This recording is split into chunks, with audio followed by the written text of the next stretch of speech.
La question de ce qui vient après la mort n'a jamais été simplement une obsession religieuse ou une réflexion philosophique. Il s'agit plutôt de l'une des plus grandes questions qui ont façonné le cours des civilisations et des religions. Dans les textes juifs anciens, nous trouvons des références énigmatiques qui font allusion à la résurrection et au jugement. Cette idée a ensuite évolué pendant l'exil babylonien et la période hellénistique pour finalement devenir une doctrine centrale dans la tradition rabbinique et talmudique. Sous des concepts tels que le monde à venir, le jour du jugement et la résurrection des morts, le judaïsme a commencé à esquisser sa vision de la justice divine après la mort. Positionné entre le cycle annuel de repentance pendant Rosh Hashanah et Yom Kippour, et les vues eschatologiques formulées par les pharisiens et les rabbins médiévaux qui se poursuivent dans les courants de pensée modernes. En revanche, l'islam a émergé avec une représentation claire et complète du jour de la résurrection, depuis le son de la trompette jusqu'à la résurrection, le rassemblement et le jugement, culminant soit au paradis, soit en enfer. La croyance en l'au-delà a ainsi été établie comme un pilier fondamental de la foi islamique et une échelle morale à l'aune de laquelle le comportement humain est mesuré. Dans cette vidéo, nous ouvrirons le dossier du jour du jugement dans le judaïsme et l'islam, en plongeant dans l'histoire, la pensée et les textes sacrés pour présenter une image claire du parcours de ce concept depuis les temps anciens jusqu'à une doctrine fermement établie. Reste avec nous jusqu'à la fin et n'oublie pas de nous soutenir en aimant la vidéo et en t'abonnant à la chaîne pour ne manquer aucun nouveau contenu.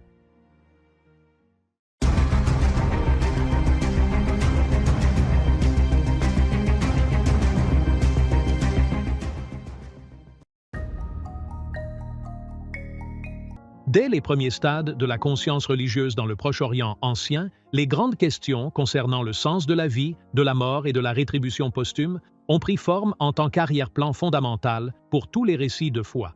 C'est dans ce contexte qu'est apparue la première conception juive, dont l'objectif principal est l'alliance, la loi et la fidélité au pacte divin au cours de l'histoire.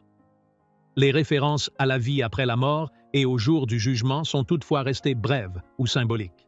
Dans les premières écritures, le but principal de ces textes n'était pas de construire une scène eschatologique détaillée, mais plutôt de solidifier l'identité religieuse et de réguler le comportement collectif. Au fil du temps, la pensée eschatologique a suivi une trajectoire complexe et ramifiée.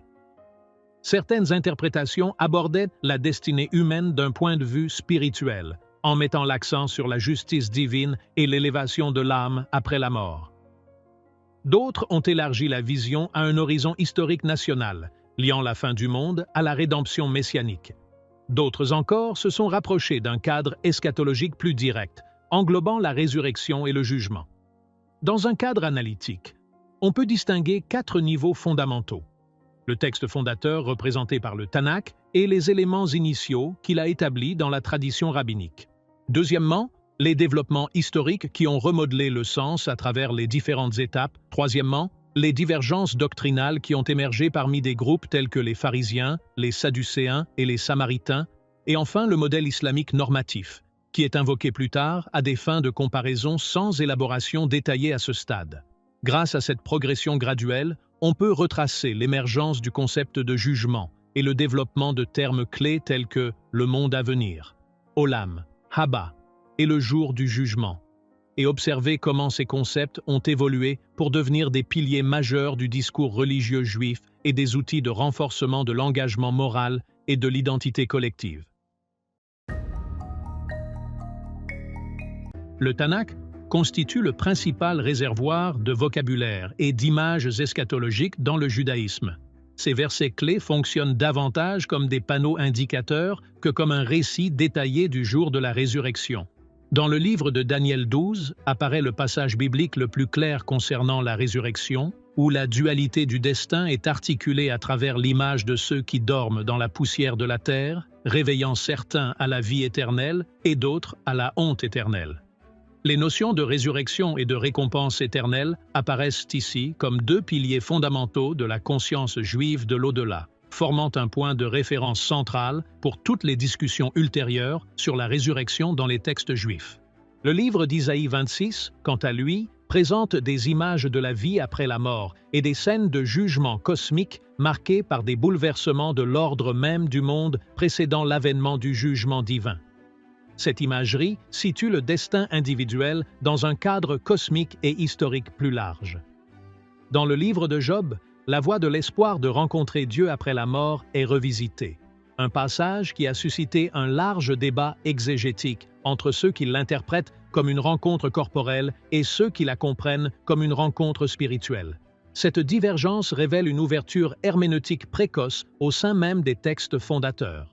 La principale difficulté réside toutefois dans la terminologie. Le Tanakh ne contient pas un seul terme unifié qui corresponde précisément au concept islamique du jour de la résurrection.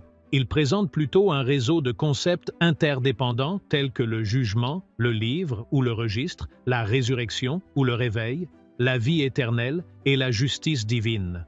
Ce réseau conceptuel a formé le germe d'un lexique qui deviendra de plus en plus défini dans la Mishnah et le Talmud, où des notions plus spécifiques se cristallisent, notamment le monde à venir, la résurrection des morts, le Gehinnom et le jardin d'Éden spirituel. L'exil babylonien au VIe siècle avant notre ère a déclenché un profond bouleversement spirituel et historique qui a ébranlé la confiance de la communauté dans les mécanismes de récompense et de punition fonctionnant dans le temps politique. Dans le sillage des destructions et des déplacements, une question fondamentale a émergé. La justice du monde est-elle suffisante ou l'accomplissement de la justice divine dépend-il d'une résolution eschatologique qui transcende les limites de l'histoire? À ce moment critique, l'idée de la vie après la mort a commencé à passer d'une simple possibilité d'interprétation à une nécessité existentielle pour donner un sens à la destinée humaine. Au cours des périodes hellénistiques et romaines, de nettes divergences doctrinales sont apparues, reflétant la diversité des interprétations au sein de l'héritage religieux.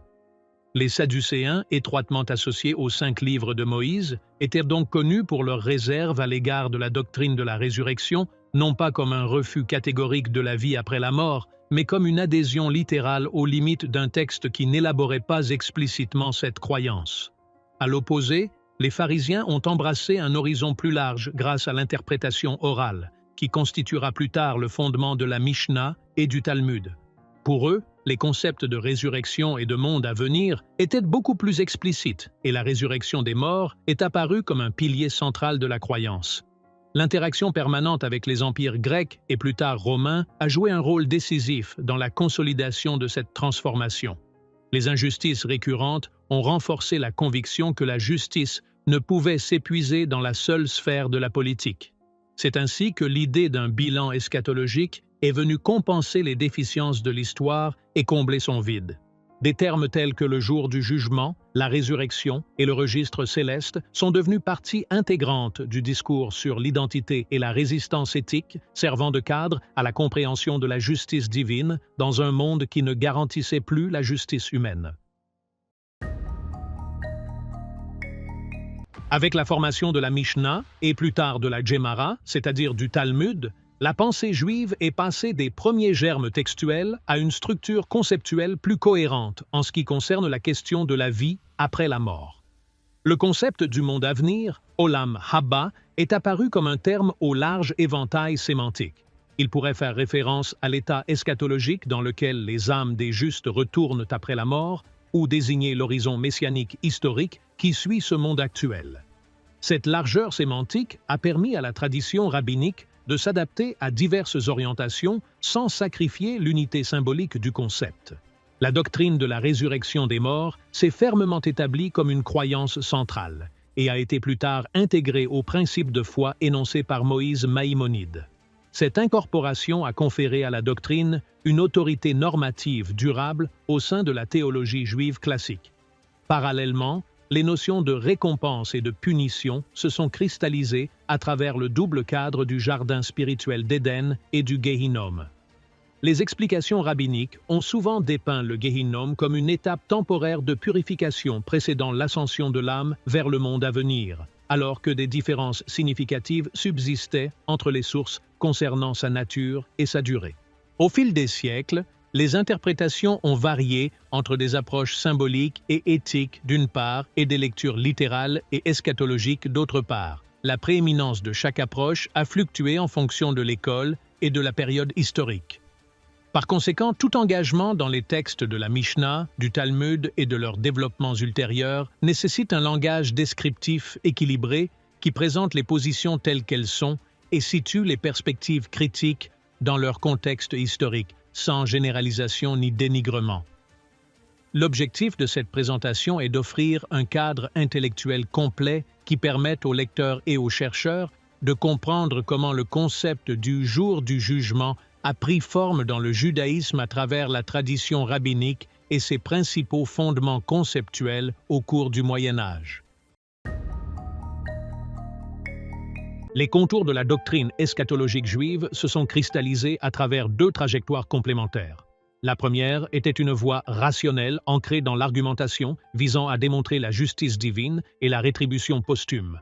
La seconde était une voie doctrinale qui faisait de la croyance en la vie après la mort et une composante intégrale de la foi elle-même. Saadia Gaon, également connu sous le nom de Saadia al-Fayoumi, a articulé une défense rationnelle de la résurrection et de la vie après la mort, affirmant que le monde observable ne réalise pas la justice dans sa plénitude. Par conséquent, un jour de jugement est nécessaire au cours duquel les rites sont achevés et chaque individu est récompensé pour ses actes. Il a également affirmé que la rareté relative des références eschatologiques explicites dans les livres de la Torah n'implique pas un déni du concept, mais reflète plutôt la nature du discours prophétique et les circonstances historiques de son public d'origine. Moïse Maïmonide, connu sous le nom de Rambam, a élevé la question du niveau du débat rationnel à celui de la croyance fondamentale en incluant la résurrection des morts parmi ses principes de foi. Il affirme que la croyance en la vie après la mort constitue un élément central de la structure doctrinale du judaïsme rabbinique. Le discours sur le paradis et l'enfer, la récompense et le châtiment est ainsi devenu une partie de l'identité théologique juive elle-même. Néanmoins, la porte de l'interprétation est restée ouverte. Les écoles de pensée divergent entre celles qui affirment que la résurrection est une réalité eschatologique littérale et celles qui penchent pour des lectures symboliques et éthiques qui mettent l'accent sur la responsabilité individuelle dans le présent. Cette diversité a ensuite contribué à la formation des courants orthodoxes modernes, conservateurs et réformateurs, qui ont chacun adopté des approches distinctes de la question de la vie après la mort. Au sein du judaïsme, la Kabbale offrait un cadre symbolique et spirituel pour comprendre la relation entre le divin et le monde, ainsi que pour retracer l'écoulement du temps vers ses fins ultimes. Dans ce cadre ont émergé des conceptions du temps cyclique et des destinées historiques, un caractère messianique accompagné de notions spirituelles telles que la Shekinah, qui incarne la sérénité et l'immanence de la présence divine. Ces visions n'ont pas été présentées comme des alternatives aux grandes doctrines, mais plutôt comme des couches d'interprétation ésotérique qui abordent la fin du monde et la rédemption à travers des formulations symboliques. La diversité des interprétations au sein même de la tradition constitue une caractéristique essentielle de la Kabbale. Ainsi, certaines écoles interprètent le Gehinnom comme une phase transitoire et purificatoire, tandis que d'autres laissent la place à des conceptions multiples et variées. Pour cette raison, la Kabbale est traitée comme un domaine ne faisant pas l'objet d'un consensus unanime, ce qui nécessite une certaine prudence méthodologique lorsqu'on tente d'établir un lien direct entre la pensée kabbalistique et le jour de la résurrection. Rosh Hashanah, la nouvelle année juive, occupe une place centrale dans le rituel religieux en tant que jour du jugement, au cours duquel la mémoire rabbinique revisite le concept d'un examen annuel des vies humaines, de leur subsistance, de leur durée de vie et de leurs actes. Dans ce contexte émerge l'image des trois livres, l'un pour les justes, l'autre pour les méchants, et un troisième pour les personnes de statut intermédiaire dont le cas reste suspendu jusqu'à Yom Kippour, le jour de l'expiation. Ce jour n'est pas considéré comme un substitut au jugement ultime, ni comme l'équivalent du jour de la résurrection dans sa signification eschatologique finale. Il fonctionne plutôt comme un miroir éthique qui soutient la conscience morale tout au long de l'année et transforme le repentir en une pratique vécue pendant les 10 jours de repentance. De cette façon, Rosh Hashanah devient un catalyseur spirituel qui repositionne l'individu devant la justice divine et sert de pont vivant entre le temps rituel et le temps eschatologique. Avec l'avènement de la modernité, de nettes divergences sont apparues concernant la centralité de l'au-delà dans la vie religieuse juive. Le judaïsme orthodoxe affirme que la résurrection des morts et le monde à venir sont des articles de foi fondamentaux, tout en préservant le rituel de Yom Hadin comme un rappel du jugement et un moyen de renforcer le repentir. En revanche, le judaïsme réformé minimise les doctrines eschatologiques détaillées en faveur d'un accent sur l'éthique pratique et la réforme sociale, présentant le cadre éthique du judaïsme comme le centre d'intérêt dominant tout en conservant la vie après la mort comme un vaste horizon moral plutôt que comme une doctrine détaillée. Le judaïsme conservateur occupe une position intermédiaire, équilibrant l'adhésion à la tradition avec l'ouverture à l'interprétation moderne et permettant un plus grand pluralisme dans la compréhension du concept du monde à venir.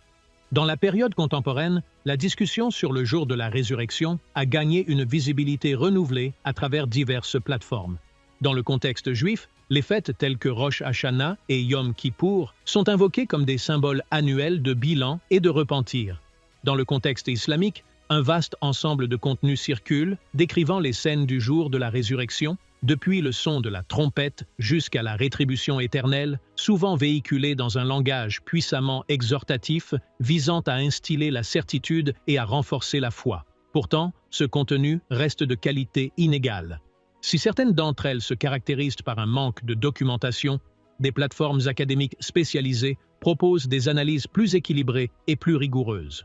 Le recours à des sources fiables est donc une nécessité pour parvenir à une compréhension solide et bien fondée de la doctrine de l'au-delà. L'islam présente une conception globale et cohérente du jour de la résurrection, articulée autour d'un cadre interconnecté et séquentiel. Elle commence par le son de la trompette, suivi de l'effondrement de toute la création, puis de leur résurrection, après quoi commence l'étape du rassemblement Asher, au cours de laquelle tous les gens sont rassemblés dans un standing mémorable. Par la suite, les dossiers sont ouverts et on dit à chaque personne « lis ton dossier ».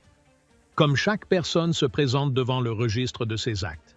La balance est ensuite mise en place pour peser les bonnes et les mauvaises actions, suivies de la traversée du sirat tendu au-dessus de l'enfer, sur lequel les gens passent en fonction de leur foi et de leurs actions. Parmi les honneurs accordés au prophète Muhammad, il y a le Hod, le bassin dans lequel celui qui boit n'aura plus jamais soif. L'intercession, avec la permission de Dieu, a alors lieu dans ces différents rangs, avant que le jugement final ne soit rendu, avec une récompense éternelle, soit le séjour au paradis, soit le feu de l'enfer. Parallèlement à des discussions détaillées concernant les monothéistes pécheurs et l'espoir de leur salut par l'intercession, cette structure doctrinale établit fermement le principe d'une justice individuelle complète dans l'islam et place la responsabilité morale au cœur même de la croyance eschatologique islamique telle qu'elle est exprimée dans le verset coranique. Ainsi, celui qui fait un atome de bien le verra, et celui qui fait un atome de mal le verra.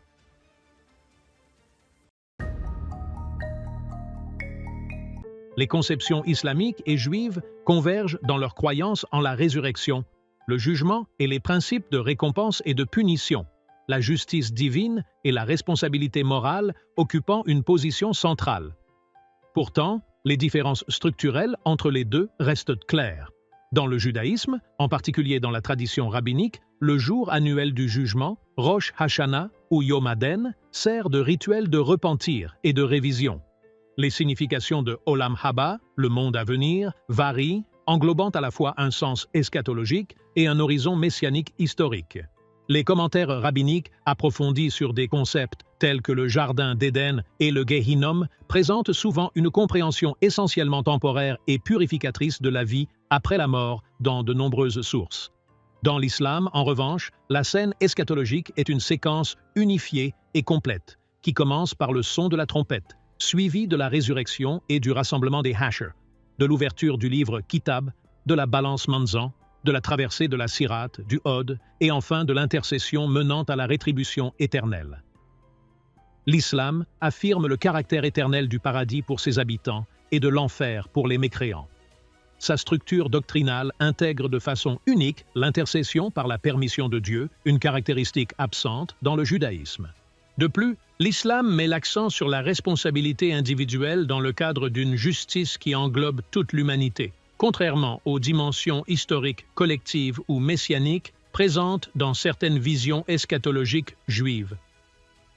En conclusion, les conceptions juives de l'au-delà vont d'une observance rituelle annuelle à un horizon messianique eschatologique aux multiples facettes et aux interprétations diverses. En revanche, l'islam présente une vision totalement intégrée de la vie après la mort, avec des étapes claires et détaillées allant du jugement à la destinée éternelle. Malgré ces différences, les deux traditions convergent en mettant l'accent sur la justice divine et la responsabilité morale. Et sur ce, nous arrivons à la fin de la vidéo d'aujourd'hui. Ne manque pas les nouveaux contenus. Abonne-toi à la chaîne et active la cloche de notification pour rester au courant de toutes nos dernières parutions.